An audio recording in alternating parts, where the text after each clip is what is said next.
be the one to contribute to making these things accessible for these kind of people.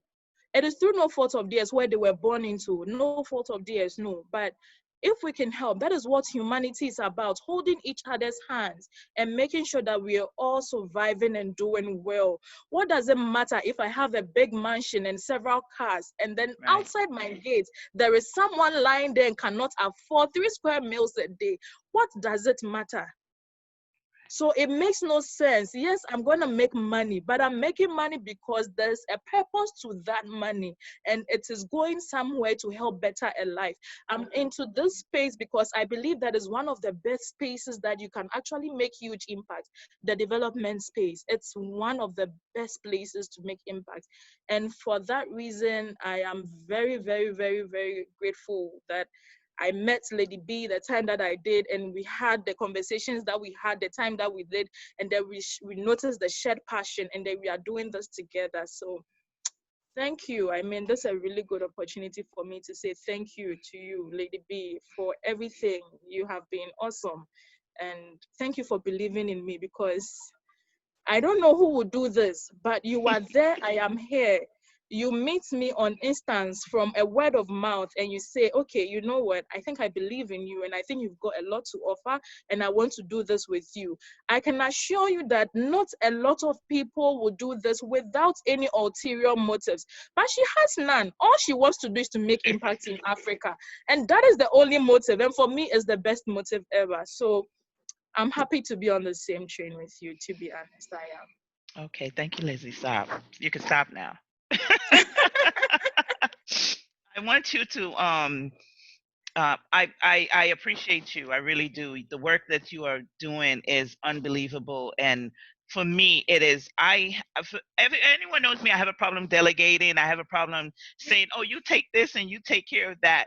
Zanita's like, Ma, you have to trust me now." She's always telling me, "Oh, just trust me, I'll take care of it." And so finally, I was able to just put it in her hands. And the progress that she's made has been phenomenal. So I really, really appreciate you also, for coming into my life the time that you did and making the progress easy in Ghana. So I want you to tell a little about some of the work that you've done in the last 2 years with the foundation. So give us a synopsis, because for me to just it's just been unbelievable, the progress that she's made in Ghana. Okay, thank you. First and foremost, I'm going to quote her favorite saying, and she says, "Teamwork makes the dream work." So it wasn't just me, it was a team effort, because everybody was holding on to the end that they needed to hold on to. And that is what made everything work, and is making everything work till now. And thankfully, over the past 2 years, we have made some progress. It's been one of the toughest 2 years in the foundation's life. Well, the foundation is also First just 2 years. We've only been here for 2 years. Trying to get to people to believe in a brand that they have never heard before. It's like, what is this name? Like, the Lady B Bless Humanitarian Foundation. This is so long. Are you even genuine? So I'm like, see, you've got to just try us out, and if it doesn't work for you, which I doubt it won't, you can make a decision afterwards. But over the past few years, we have been able to have very useful partnerships, and I think that is one of the things that have helped us. Is one thing that I have learned over the past few years, to collaborate a lot and help each other out. So we look for, Lady B does that a lot, I do that. We are looking for opportunities constantly to just chip in, try to do something here. Oh, there's this opportunity, what can we do as a foundation to you just support them, get us into that space and all that. But we have successfully been registered and incorporated in Ghana. Wonderful. Yeah. And for me, that has been one of the biggest successes for us in our first couple of years. And I told Lady B, I remember telling her, you know what, let's not worry about incorporation, because it's a bit dicey, particularly if you're a US registered institution and you're coming in trying to get yourself in here. is a bit dicey, but we can get it done whenever we are ready. You know, let's just start the work rolling, and then once we get traction in our works, people will see the results of our work and vouch for us. So that is what we did. We have successfully had a partnership, which is still standing, with the Be Kind School in Ghana. The Be Kind School is actually a social school. What I mean by a social school is that the founder of the school started the school on the premise of helping single mothers who need to work in the market educate their children. So when they come to the market, she will just gather them, you know, in her house, and then just give them learning materials, playthings, just keeping an eye on them like a daycare. And then eventually she looked at different ways to get it into a legally recognized educational institute. So that is what she's done. And now they have up to the junior high school level. They've grown to that point, and we partner with them because majority of the children that come into the school are from really poor homes, and they do not have the resources to seek quality education and other resources. So we partnered with them to start doing our new initiative. That's the Juniors Development Program. As an initiative that's on my heart a lot. Education is important, the right kind of education. So we had our first test run last year between September and December, and it was really a success. This year, recently, I just had a communication with the new owner of the school because it had passed down to the woman's son, and he tells me that, you know, Zionita, I want to keep this partnership. I think we can do a lot together. You know, the oldies are out of the way. So, you know, we the young people can do They something. push the old people out. You see, the young people, Yeah. we have to mobilize the young people, push the old people out. So what the plan of the JDP is to have a learning center that is digitized to begin from an early age, incorporating digital education and skills acquisition into the learning of these kids. These are quite, it's expensive to set up a digital center. So a school of that caliber would almost never be able to do it because they do not charge the regular fees, because they subsidize it so that the poor mothers could bring their kids. So it was a really perfect place to begin our JDP, and it's in an inner city community. Here in Ghana, when we say inner city, it's a place like a city within a city, but it's full of very, very diverse income generating levels. So you have the very top 1%, and then the majority is like the low, nothing income earning people.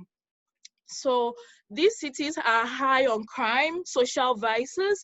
You have a lot of them in the informal sector, majority of them into drugs and all sorts of things. So having this center there will be a very good way to kind of bring in all these young people who are on the street to learn something that could make them economically viable so that they can clean themselves up and get something going for them. You meet a lot of them, and you know, the only thing is that they didn't have the money. They finished basic school and, you know, there was no help. So they had to resort to all sorts of things. So the JDP is really still in a very, let me say, the embryonic stage, but we are happy about the progress that we've made in the past 6 months, and we are looking to better develop it and see how it fits into different school curriculum and how we can also incorporate the same thing in the rural areas, particularly in our communities in the north.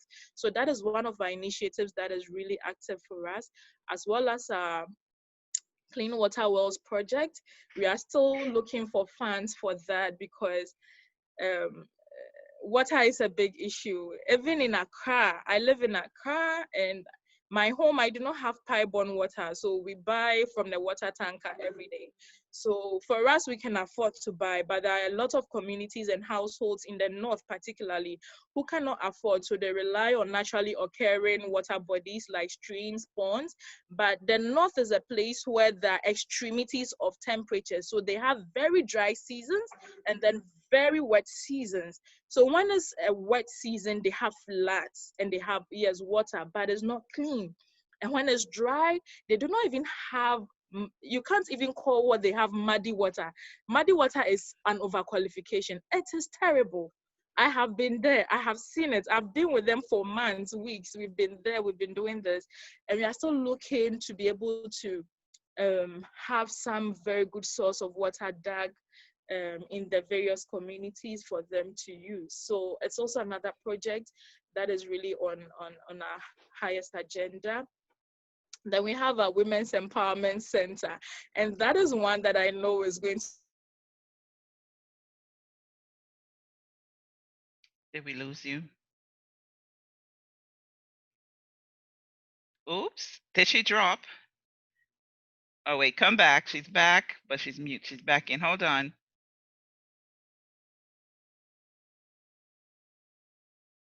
Okay. You're back now. Go ahead. I'm back.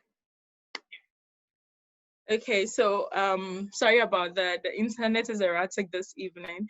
And so that is also one, our Women's Empowerment Center. And for that, it has a long project time, because you are looking at a whole financial skills acquisition and also resource mobilization for these women. The one interesting thing about the northern communities is that the women are really industrial. So you find the women building, the women farming, the women into trade. They do practically everything. Yet they do not have the money. They are not allowed to spend their own money.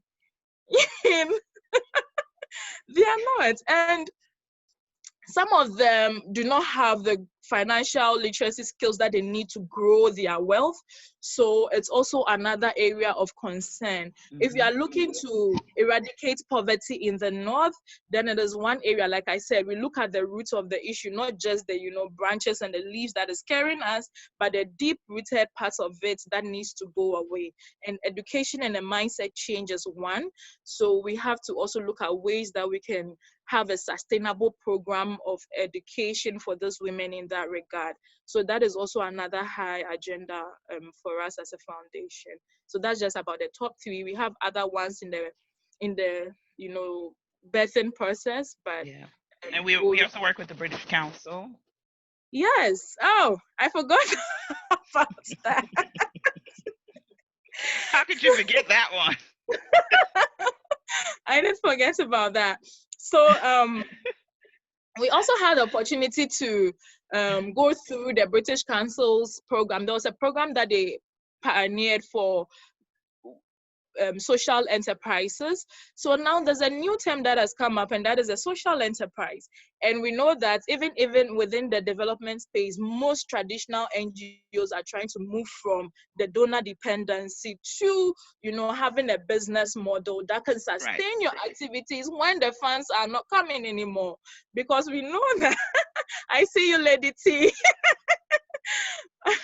I know we all know that one of the biggest challenges that we have as humanitarians and advocates and money is money.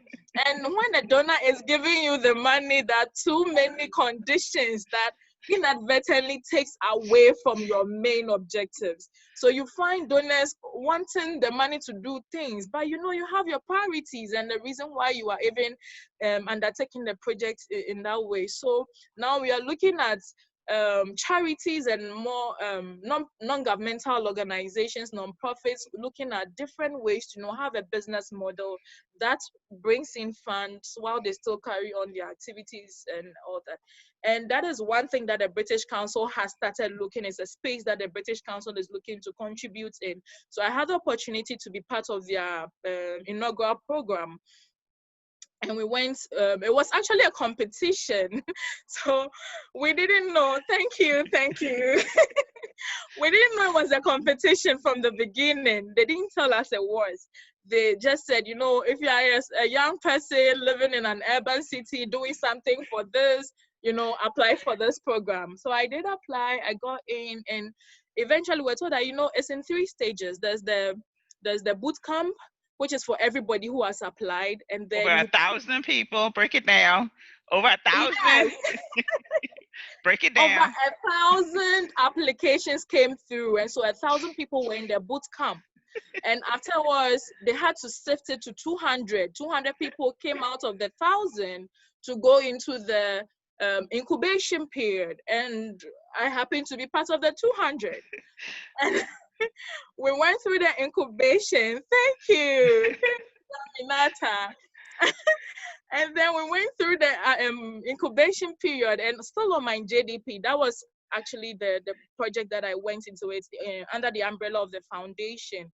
So we went into the acceleration stage, and then 20 people had to make it to the from the boot camp, the incubation to the acceleration. 20 from incubation to acceleration, and I happened to be part of the 20.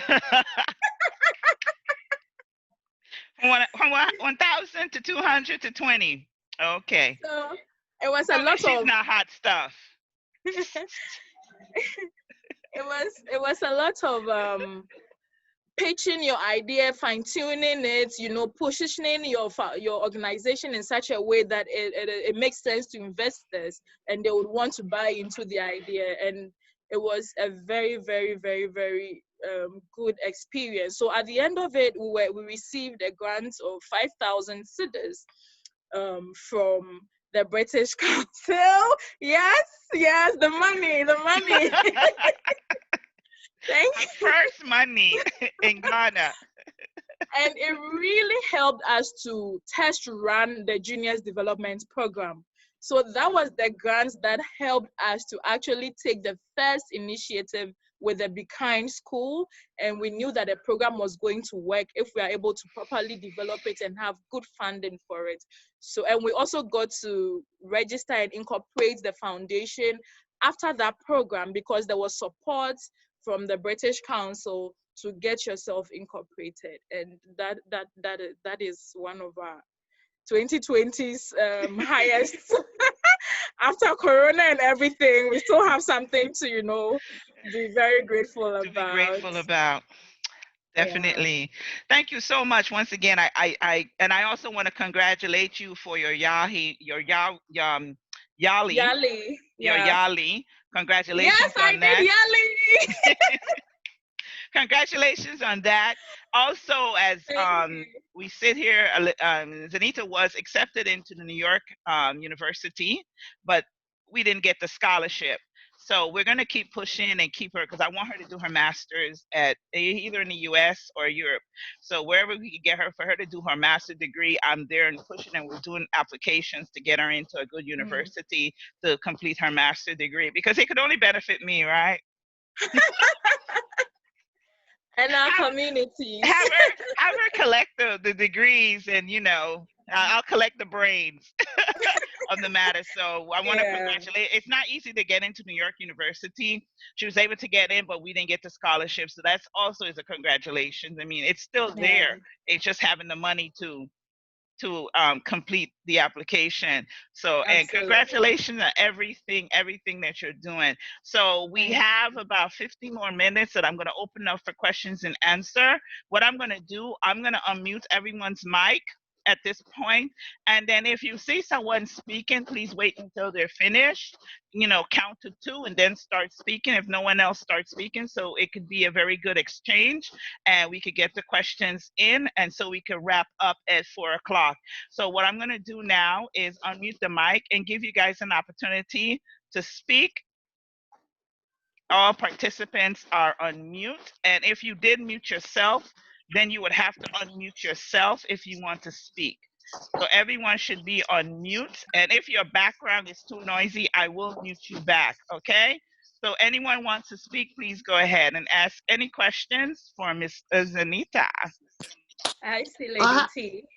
I know. Well, listen, first of all, happy Wednesday. I'm so super duper proud of both you and Lady B. As you know, Lizzie, you are incredible. From day one, I look at going back to even the acumen.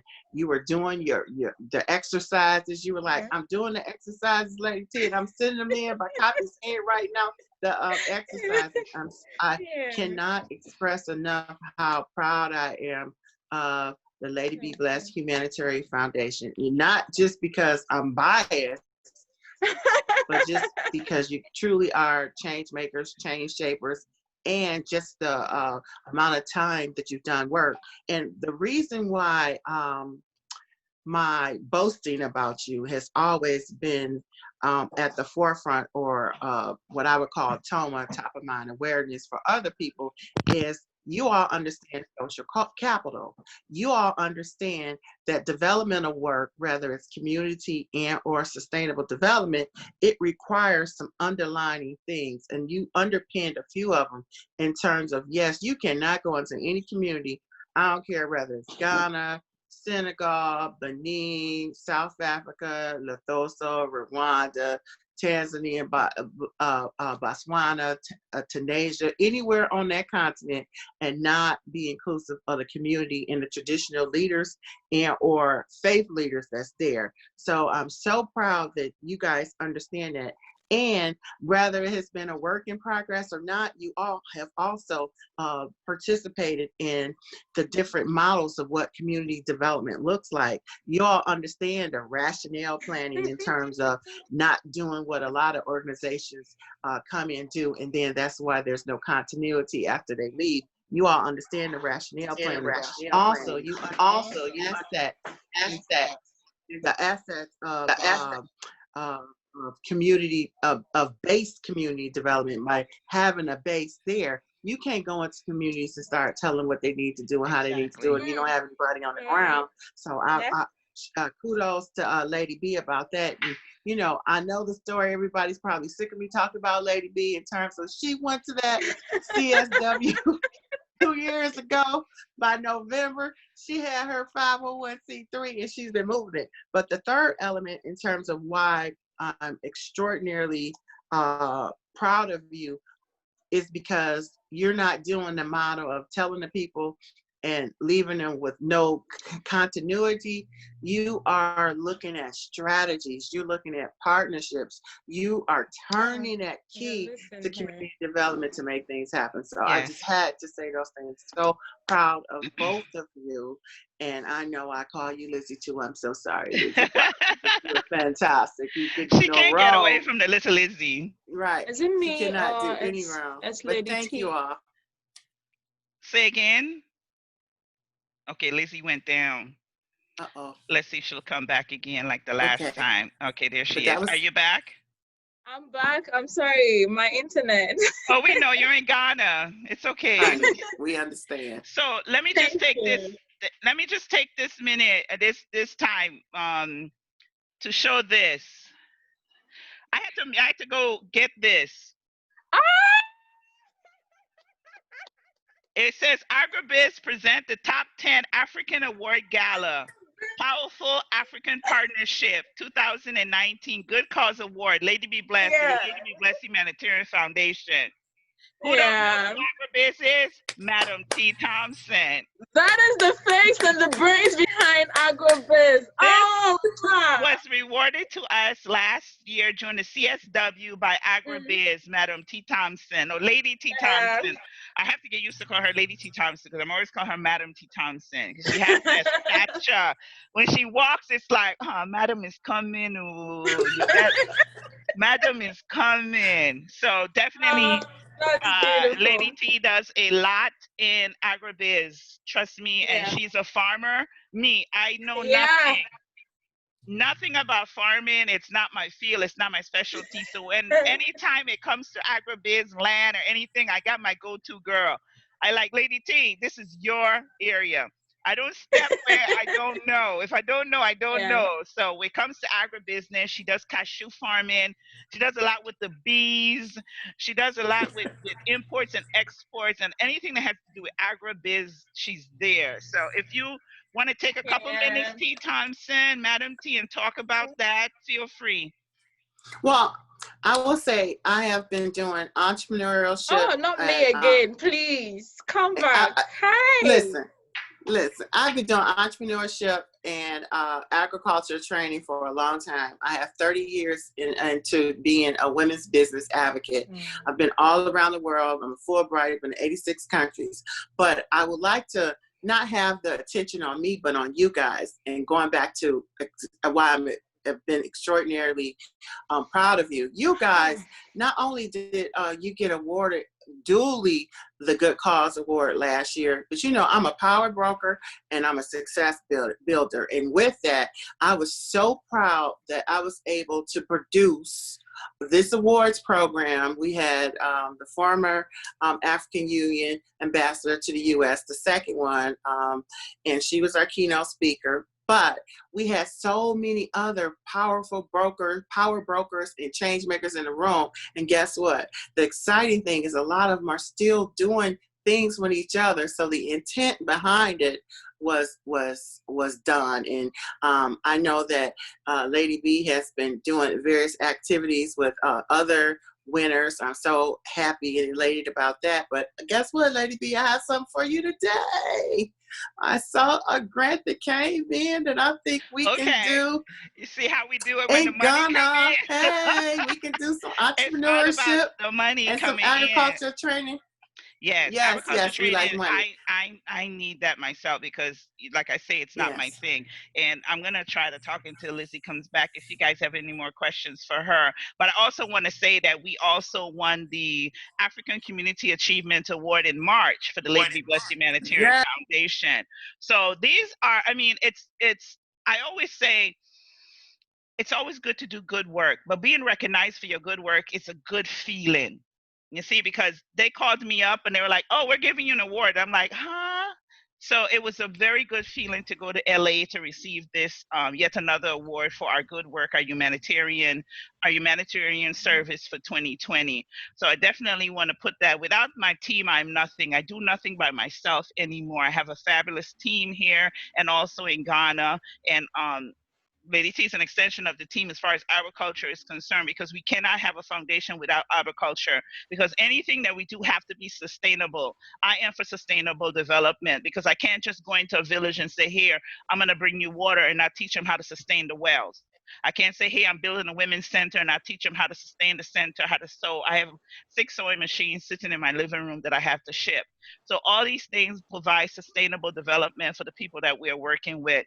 And eventually, our sustainable development is going to take us to an arena and where we are providing so much more, like the Red Cross, the Salvation Army, Samaritan Purse. This is the vision I see for this foundation. I'm not seeing 2 years. I'm not seeing 3 years. I'm looking at 50, 100 years down the line. Even when I'm gone, I want this foundation to be able to be sustaining families in need. Not only Africa, I'm talking India, I'm talking Asia, I'm talking Indonesia, I'm talking all around the world. So I'm taking my time to build a sustainable foundation that would leave a legacy for those that are in need, because they will always be in need. And when we talk about sustainable development and here in the COVID-19 has pushed the poverty line back for 3 years. So all the progress that have been made in the last 3 years with no poverty from the sustainable development goals have been pushed back 3 years. The numbers are extraordinary and they are frightening. Over 60 million people by the end of 2020 will be in poverty. That is no small number. So a lot of work needs to be done, and we need to double up the work that we're doing as far as sustaining these families. If anyone Can has I say any one other thing? questions, go ahead. May I say one thing? You hit something that's a commonality in the work that we do. We know that poverty is the root of all hunger, and it's a huge indicator of marginal income, limited access to health care, education, clothing, and shelter. So you talked about COVID-19. And so here's what I've been saying to all of the various platforms that I've been speaking with over the last few weeks, and even in articles and interviews that I've done. If prior to COVID-19, we had over 2 billion people who don't have regular access to safe and sufficient food, including 8% coming from North America. We know North America is Canada, the United States, and Mexico. And then that 8% also being inclusive of Europe, the whole totality of Europe. And these aren't my facts. These are facts from the United Nations FAO. So if that was going on, and in that, 10% of all insecurities with food are higher impact to women, because women, you know, we won't eat ourselves. We'll make sure our kids eat. We'll make sure that our family have food. So now at the staggering number that you just said, and I really believe it's higher than that, Lady B. Yes, I think they say that projection, it could be up to 100 million. Yeah. 60 yeah. is the safe. Yes. And the reason being is because there's been a huge disruption in the food system itself. And so when you have food insecurities and not have food security, there are 7 elements to that. The first is the social justice. You got to have this social justice going back to human capital. You have to have that being participatory in making sure the food systems work. And then the second is a living wage. People need to make enough money, have wages coming into their household so they can make enough money to have food to eat and pay school fees. But they also have to have support to the social movement of agriculture and farming. The third is strengthening government nutritional programs. If you have different countries, each country's government have to have programs, not looking out for the aid from different entities, but within themselves, because guess what? The world's largest employer of any sector is agriculture. But the fourth also is policies and practices that will help reduce climate change, because all of this is all encompassing. And then the fifth is everybody has the right to have nutritious food. And so we shouldn't have to have women and children and underserved communities just not going hungry because there's no nutritional value in what's being provided to them in terms of aid. But that's another conversation. And then you have to also, also have to increase access to jobs and housing. So when we have communities and you're doing community development and sustainable development, it makes no sense, because guess what? You're going to always have higher crime and have higher problems within communities if they don't have any jobs and if they don't have any housing. And then last, and the most important one, as relates to a lot of the platforms that I represent and advocate for, there has to be an investment in local food and farm economics or ag economics, because guess what? Every single person has to eat. Yeah. Drop the mic. Say it again. That's for you, Lizzie. Drop the mic. Every living being, not even person, every living being on this earth has to eat. Yes. Every animal, every human, every child has to eat. Yes. Who's gonna feed these people by 2030? And here's what's staggering, another staggering stuff. Now, you know, I'm a walking encyclopedia of data and information. You know, when you look at economists, these economists, economists globally, we're saying, oh, you know, by 2050, there's going to be this urbanization swell that's going up, and 75% of population will be living in cities. And so when I first heard this in the 2000s, I was like, really? Wait a minute, for real? And so now, even when I think about Accra, when I last was there, when the Marriott opened up, I'm like, look at what's going on. This doesn't even look the same. I'm like, Accra doesn't even look the same from 10 years ago, let alone 15 years ago, let alone 20 years ago. Yeah. I mean, the urbanization swell is happening. So as we continue to have this urbanization swell going, and you have less markets, you have less women that's on the streets, you know, roasting the corn and selling their produce and vegetables, and you have less farmers, where are they going? So if where the food coming from? And so now they're importing food. They're importing stuff like tomatoes and pineapples, food that they used to grow. Okay, we don't tap. Look, now you know we don't tap. Now you know that's a whole new different subject. That's a whole nother level. Step on into. But hold that thought. Let me see if Amanita, do you have any questions? You want to say anything? I just want to thank you guys for having me on here today. Hi, let me just tell you guys, I met Lady T and got to talk to her yesterday. She is a blessing, and I love her. And wherever she goes, I'm going with her. She stuck with me. I like that. So, Elizabeth, you are doing so well, and I appreciated how you said whenever you go into a place, you need to learn the local language, because I am learning to speak Twi and Hausa as we speak. So, may mawo oyuno, and maybe let me see if I can say it. Yefreme aminata. Did I say it right? Oh, good. That's good. You said it right. Your friend Aminata. Yes, she just said she's called Aminata. Mhm. Yeah, so I'm learning. So I did have one question, and it's regard to the different religious aspects in there, because the Fulani people are Muslim. They're very patriarchal.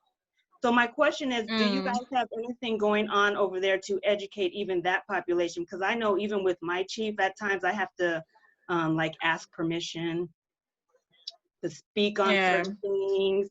And when I go there with him, I have to be separate. Like, they don't have things See, where that's why I love our chief. we're separate. And I'm always saying, well, how am I going to talk to the men? And they're like, no. I'm saying, but they need to hear what I'm saying. Yeah. No. I don't think we had those problems. Yeah. Yeah, Aminata, that's a very, very good question. We do not have the problems, Lady B, but it's not outside of our future, because we are going to expand to these areas where we are going to encounter them. So typically with such communities, what you do is that you immediately, for them, anything foreign is evil. And that is why they put up a very high defense when you're coming in the first time, because they really are overprotective of their culture, their religion, and the things that they believe in. They would kill for their beliefs. So you need to come in really subtly. If I'm being girl power in a car, I don't go there and go and do girl power. Right. They Yes. will just send me right back to a So, And see what we did before I sent Lizzie, I sent the director of operation, who is a male and who is also Muslim. So he sort of like softened the blow. And then it was a year later, we sent Lizzie in. So then she was able to say, oh, I'm the same representative. It's the same foundation. We are still doing our work, but I am the general manager, and you will be dealing with me on this, particular level. So it was sort of a level type introduction. And then I'm the last person to go. And then when I go, I'm going to be going there for 2 weeks. So we did it in a level stage as far as the introductions are concerned. Okay. Boss lady went in there right away. It'd have been like, huh? Yeah, no, he my chief is very I'm gonna say he's progressive in that manner, except for not so much in public, because he said the public's not ready and he has to gradually get them into it. But he's on board with everything you guys are talking about, and he's trying to implement some of that stuff in Kumasi, but it's a little difficult. So yes, Kumasi. Yeah, Kumasi is a bit different. Let me help you with that terrain a bit. So Kumasi is a whole empire. The Ashanti Kingdom is is actually the third largest empire in Africa. So for them, they are like the superpower. They are like the Queen of England of Ghana. So dealing with them is they are that huge. So dealing with them is a bit different. The people are naturally very entitled, because they believe that they are the royalties of the Ghanaian populace. So I'm glad that your chief is really progressive. It will help you a lot. So allow him to go at the pace that he knows it to be good for his people. Because then again, if he comes off to the people as someone who is trying to undermine their culture in any way, they can take him out.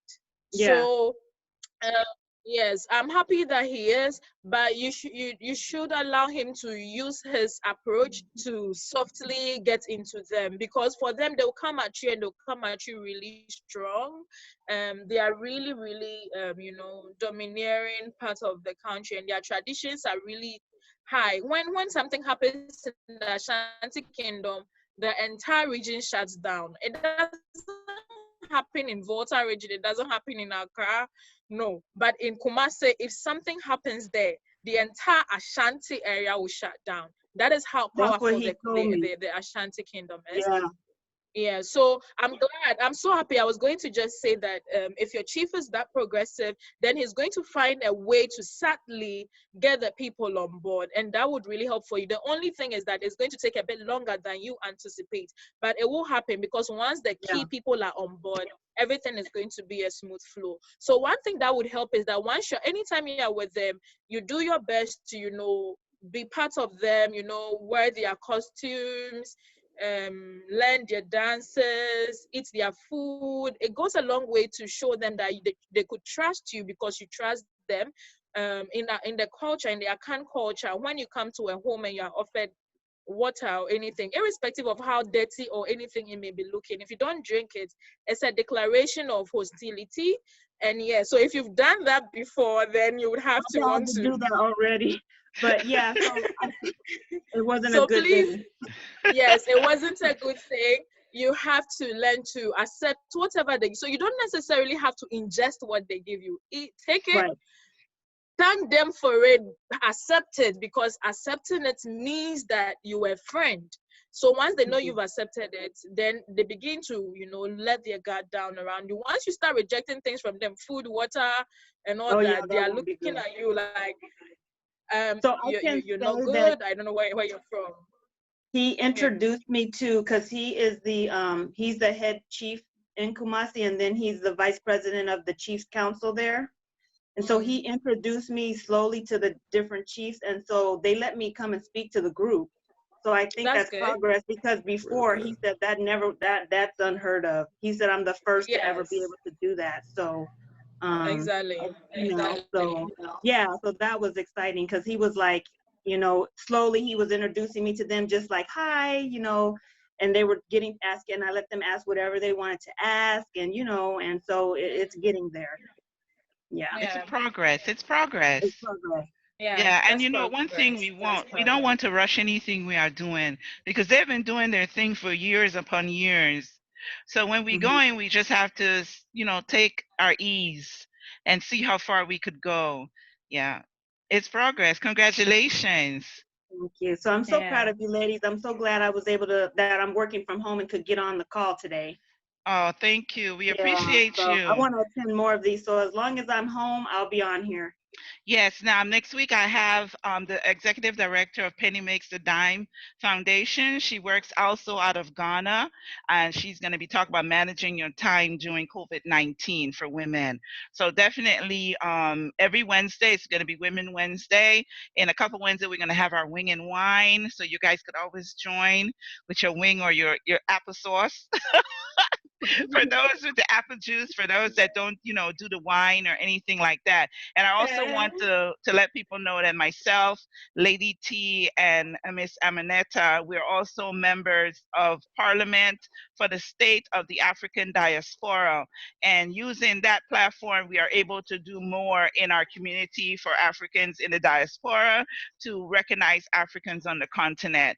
So we're definitely busy ladies, you know, doing our thing to encourage our brothers and sisters in Africa to, you know, to let them know that we are here and we are rooting for you. If anybody else have any other questions, please feel free.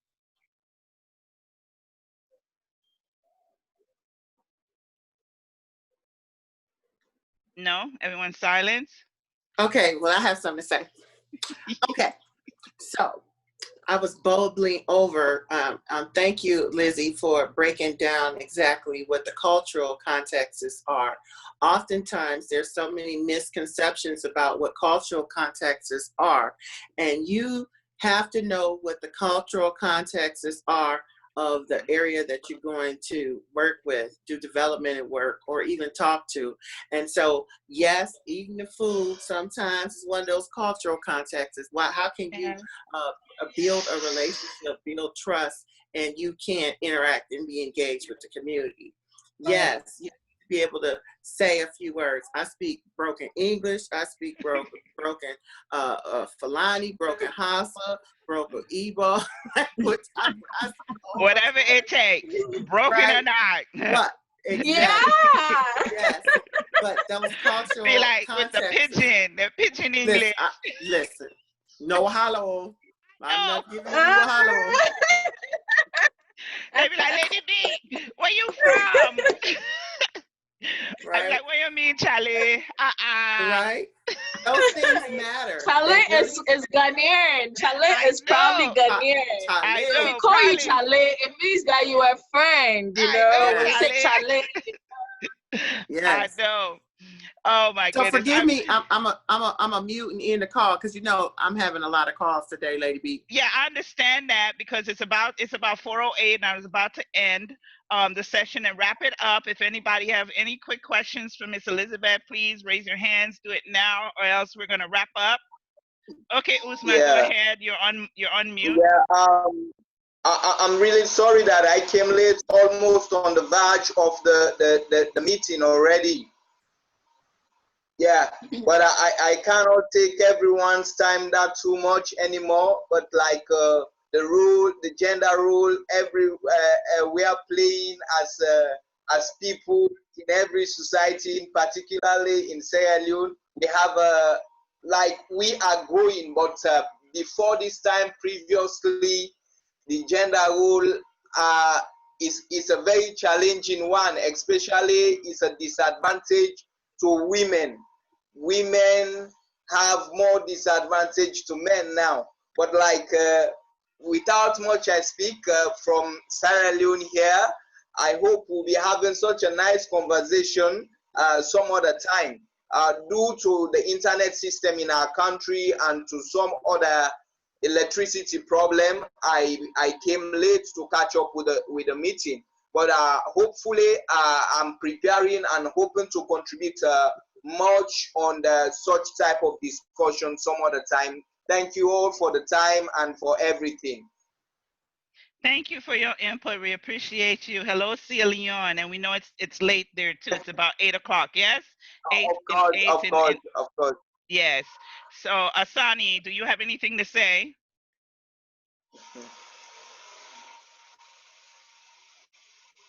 Usani? Husseini.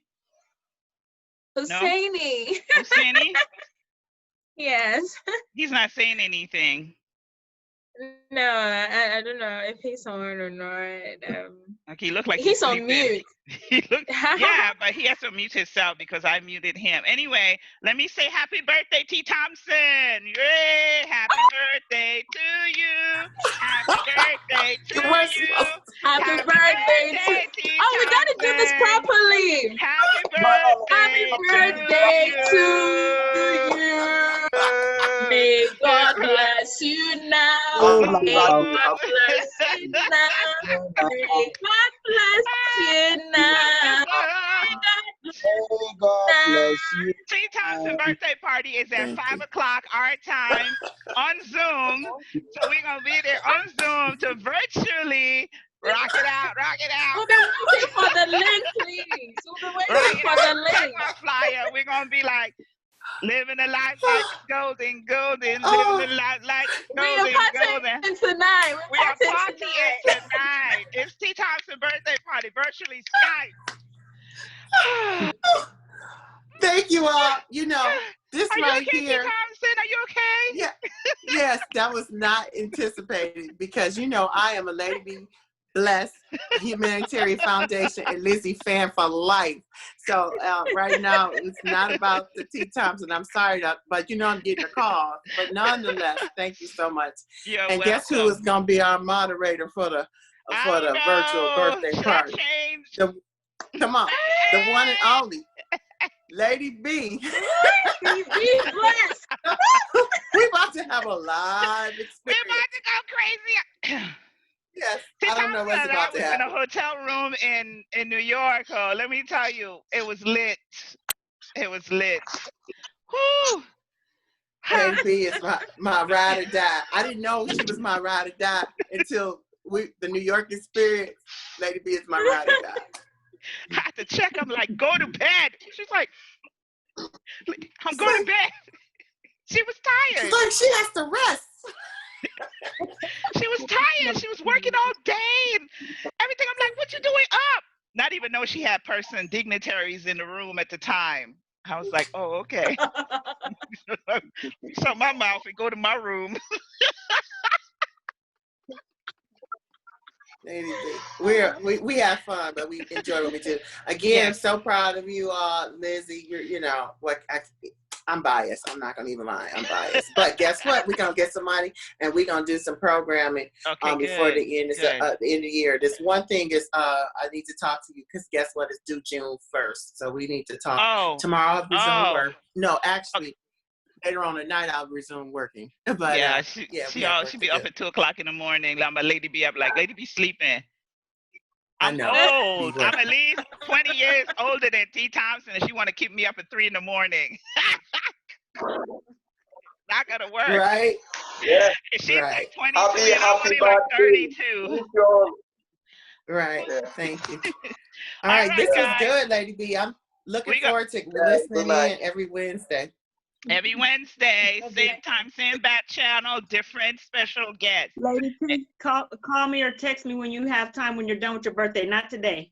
Okay, you better be on that birthday. A message. Oh, you did? Okay, I'll check it. I'm bad with the messages.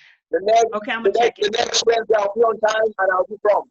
Yeah. Okay, Usman, aren't you doing the class on Friday? Yeah, for sure. We'll be doing it. Okay, so I'll talk to you tomorrow about that. So I'll set you up for Friday. All right, no problem. I'm waiting on you. Yeah, Usman is one of my SDG ambassadors. I trained about 500 to 600 individuals from around the world about the Sustainable Development Goals for the United Nations, and we have about 195 SDG ambassadors, and Usman is one of them. So definitely, we're looking forward to your class on Friday. All right, nice to meet you all. It's my pleasure to meet you, and thank you, Lady B. Bless, for making me being part of this women forum. You are absolutely welcome. See Leon in the house. Anyone else before we say goodbye? Well, I'm here. Oh. Good evening. We see you. Hi, Jose. Yeah, hello. It's all unfortunately I also came in late. I was actually exercising. By the time I got in, the time is already past, and I know the time is already up, and I can't have any my thing to say. So probably I'll try and catch up next session of it, and then we can all deliberate on things. Okay, you missed the session Friday about COVID-19 and the SDG 1 and the impact. So we're going to have a repeat of that this Friday at 6 o'clock your time. Okay, all right then. Yes, and Usman is going to be doing the session. He'll lead the session. I look forward to that on Friday. So I'll try and make time on that. Excellent, excellent. I'm looking forward to that. Oh yeah. All right. All right. Okay. Anyone else before we go? Any last word, Elizabeth? Oh yeah, I always want to have a last word. I'm just happy. I've had I've had so much fun, and thank you everyone for coming out and being part of this. Thank you, Lady B. You know I love you, and you know that we are in this together for the longest time, and we're gonna do great things together. It's only been 2 years, but it seemed like 20. Yeah. Oh, really? It's only 2 years, yeah? We are going to do a lot of great things together. We are going to do so much. We're going to have so much impact, and it's going to be a really beautiful journey. And I'm happy that all of you are with us. Osman from Sierra Leone, I hear what you're doing. Husseini, I've met you. We are already buddies already. Ashrim, though, we have to go and get him when the food places. You are eating food without me. How can you? Yes. But thank you guys for coming. It was an honor coming here. Next week, Wednesday, we're still on, and I'm handing over to Lady B. All right. So I think all I have here now is SDG ambassadors. So Friday, our session, our weekly session. It's going to be hosted by Usman, and it's going to be the impact of COVID-19 on SDG number 1, no poverty. He'll be doing that presentation for us. So everyone else that just joined, sorry, you're an hour late and $1 short. Bye. No problem. We'll be doing that. Bye. Catch up. Irene, did you want to say anything? Irene? No, I don't have anything to say. Is that my friend Irene from Zimbabwe? You know, it's from Cameroon. From where? Irene from Cameroon. Oh, Irene from Cameroon. Okay. Well, thanks for joining us. You know, I know so many people. It's like all around the world. Cameroon is nice. You have anything to say? No, man, I don't have anything to say. All right. Thank you. Abdul, do you have anything to say, Mr. Join Lately?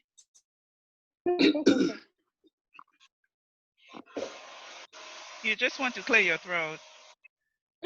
Yes. Abdul, you just want to clear your throat.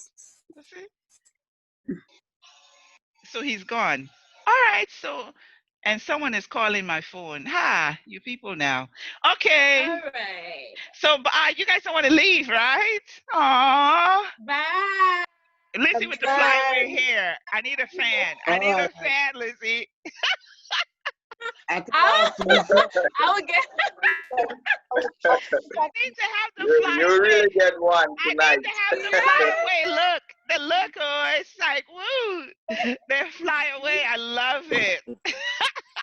we are doing a photo shoot. Oh, Abdul, are you back? Good night, everybody. Enjoy your day. That's nice. Oh, I'm sorry. What did you say, Abdul? Oh, I think Genesis wants to say something. Not Catherine. Oh, not a thing. Sorry. It's raining. Hi. Oh my goodness, the rain just started coming down. Catherine. Yeah. Yes, I said, Catherine. Aunt Elizabeth, last week I told Lady B Bless that I want to see you, but I think she told us that you were at the hospital with your daddy, so I wanted to talk to chat. So now you see her, you meet her. She wanted to meet you. Yeah. Okay, Catherine. She's in Ghana. Hi, Catherine. You can inbox me after here, and then we can take it from there. Right? All right. Great. Thank you. Anyone else? Abdul is just clearing his I have throat. to leave you guys. It's really wonderful tonight. It's wonderful tonight. It's Who's wonderful tonight. Go to bed. Guys, it's been an awesome time. It was an awesome meeting. No one wants to go. You guys just stay. Yeah. We just stay. I'm out. I'll see you guys on Friday. Bye. Bye. Bye. Bye-bye. Bye. Bye. Bye.